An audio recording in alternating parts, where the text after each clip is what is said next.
2025 started violently. A rented Tesla truck exploded in front of a Las Vegas hotel. The FBI says a 37-year-old active duty Green Beret shot himself seconds before the truck exploded, allegedly to call attention to his grievances against the U.S. military. Police verified that in his final hours, Matthew Livelsberger sent a flurry of messages to popular military podcasters, including The Sean Ryan Show, based right here in Greater Nashville. Why does what he sent to the podcaster matter in our investigation and releasing of all of the documents that we're releasing here today? And I think it goes to show his mental status. It goes to show what he was thinking. It goes to show what his intent was or was not.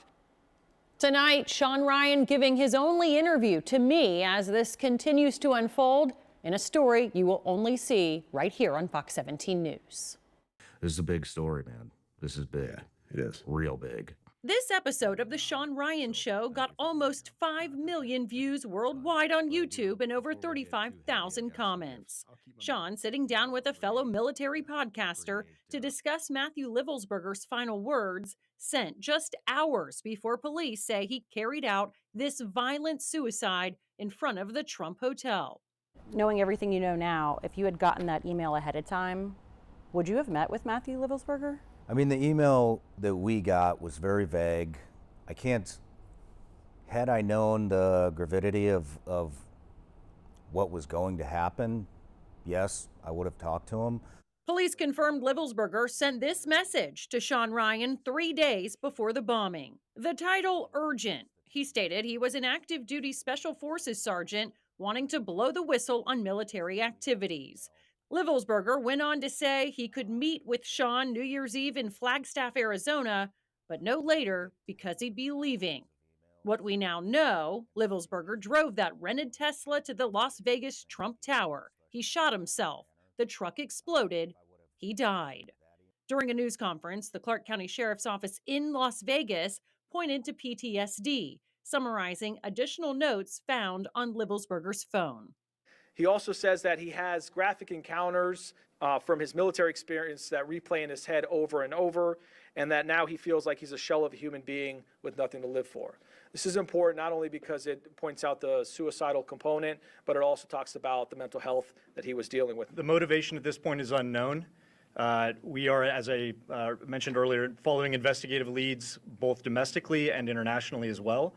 And so that includes search warrants and witness interviews. Sean says it wasn't long before the Army's top brass wanted to talk to him, even before his podcast episode aired, trying to learn more about the attack and why. I think that it was very intentional, very well planned. I think he knew exactly what he was doing. I think he knew exactly how to get it out, exactly how to get the attention that he needed. Livelsberger left more clues about his state of mind in another email, claiming he was being followed by Homeland Security or the FBI. In the note, he added he was not under duress. And later, he admits in a separate note he was under the influence of drugs and alcohol. And finally, Livelsberger, who was stationed in Germany, accuses the U.S. of a war crime cover-up. He claimed he was involved in an Afghanistan airstrike mission in 2019 in the Nimroz province that killed hundreds of civilians in a single day. The United Nations special report, which examines... Sean pointed us to this United Nations report, which did confirm some of those details. In experience, it appears the Special Ops Sergeant could not get out of his mind. What should we be taking away from this manifesto? I don't know. That's speculation. I think that's more the FBI's job to figure that out. The FBI is trying as its investigation continues, but the Sean Ryan podcast still draws the curious and the concerned, pondering the thoughts and writings of the Green Beret and his final deadly act.